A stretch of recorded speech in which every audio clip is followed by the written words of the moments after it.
Tout vu dans tous les documents, dans toutes les études qui ont été faites, c'est l'intérêt des coteaux. Ça c'est pas le ZRIF, le PLU de la ville, qui montre que le petit carré qui est ici donc, est mis dans une coulée verte qui va de l'est à l'ouest. Mais ce qui me semble important, c'est qu'en fait, vous êtes Gentilly et à l'articulation de un fleuve, enfin une rivière qu'on a oubliée par rapport à la Seine ou par rapport à la Marne ou par rapport à l'Oise dans la métropole. On a oublié la Bièvre.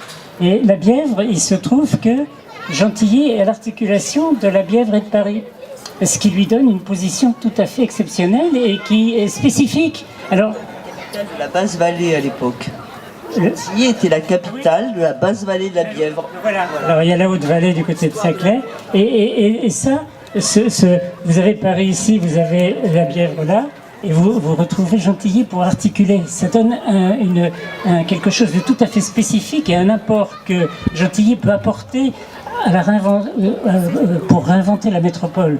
Alors il se trouve que la Bièvre, on la voit souvent, elle a été fermée, on la réouvre avec des frais importants du Conseil général, tout ça.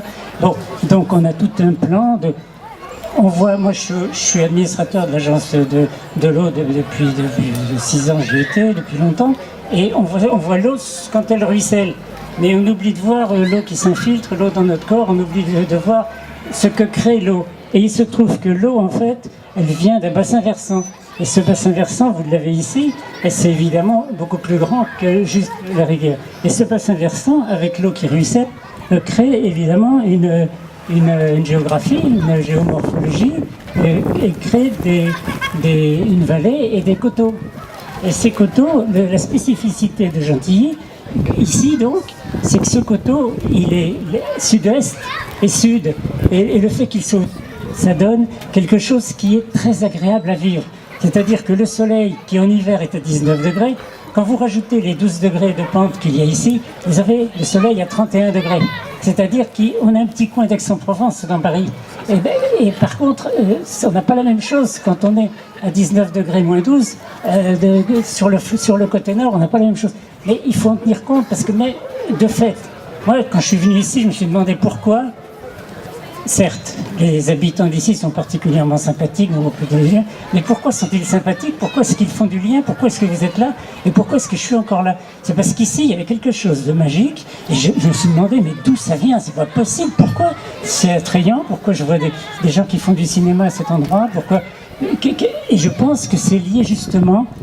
Moi, j'habite au Péreux, c'est à côté de Neuilly-Plaisance, mais Neuilly-Plaisance, vous l'avez ici, c'est un coteau qui est bien orienté.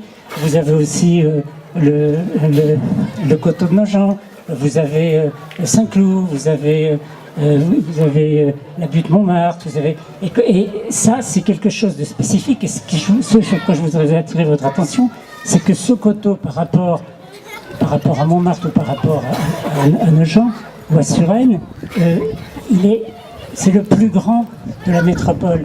C'est-à-dire c'est celui qui a, avec tout le tissu pavillonnaire qui est lié, ou mixte pavillon, et donc vous avez ici, là, vous avez tout le tissu pavillonnaire et mixte collectif pavillonnaire. Mais quand vous prenez toute cette surface-là, c'est le plus grand de la métropole.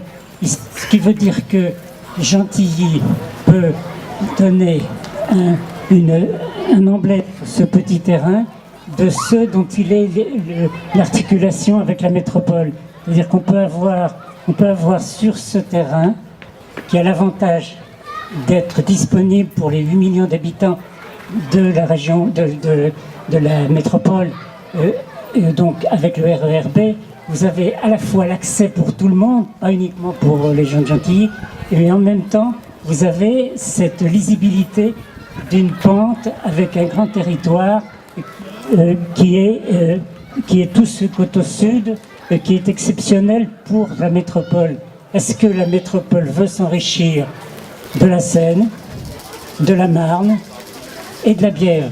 De la Bièvre, pas seulement avec l'eau, mais avec ce que l'eau a entraîné de géomorphologie, de vallées et de coteaux.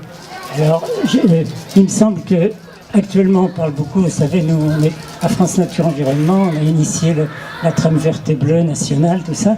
Donc, Gentilly, évidemment, a fait aussi, il y a des études de l'Institut d'aménagement et d'urbanisme qui ont dégagé où pouvait être la grande coulée verte locale et qui est plus ou moins reprise dans les documents d'urbanisme.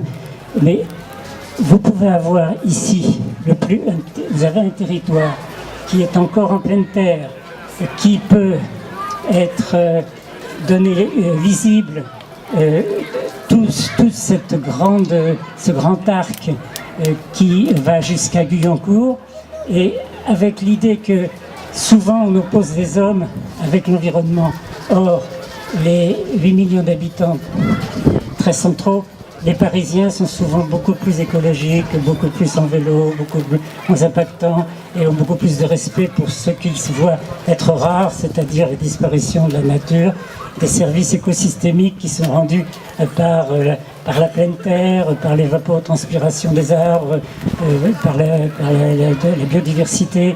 Donc en fait, il n'y a pas de raison d'opposer tous les citoyens de la métropole avec les grands comportements qu'on peut avoir sur cette grande coulée-là. Vous avez le bois de Verrières qui peut avoir une gestion qui soit FSC, PEFC, tout ce qu'on veut, mais vous pouvez aussi avoir l'agriculture du plateau de Saclay qui soit modifiée parce que justement, encore faut-il que là où c'est stratégique, là où on s'approche le plus près de la métropole, qu'on ait justement cette possibilité de donner à voir que un autre comportement, une autre façon de vivre ensemble peut être mise en place avec une ouverture sur ces grands territoires.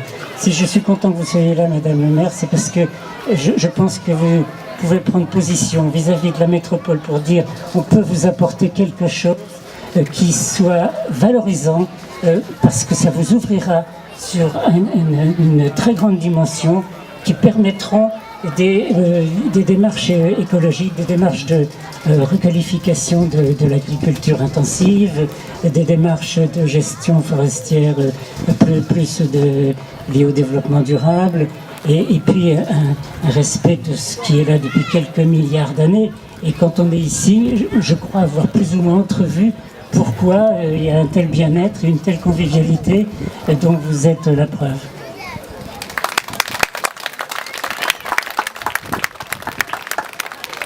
Merci Christian.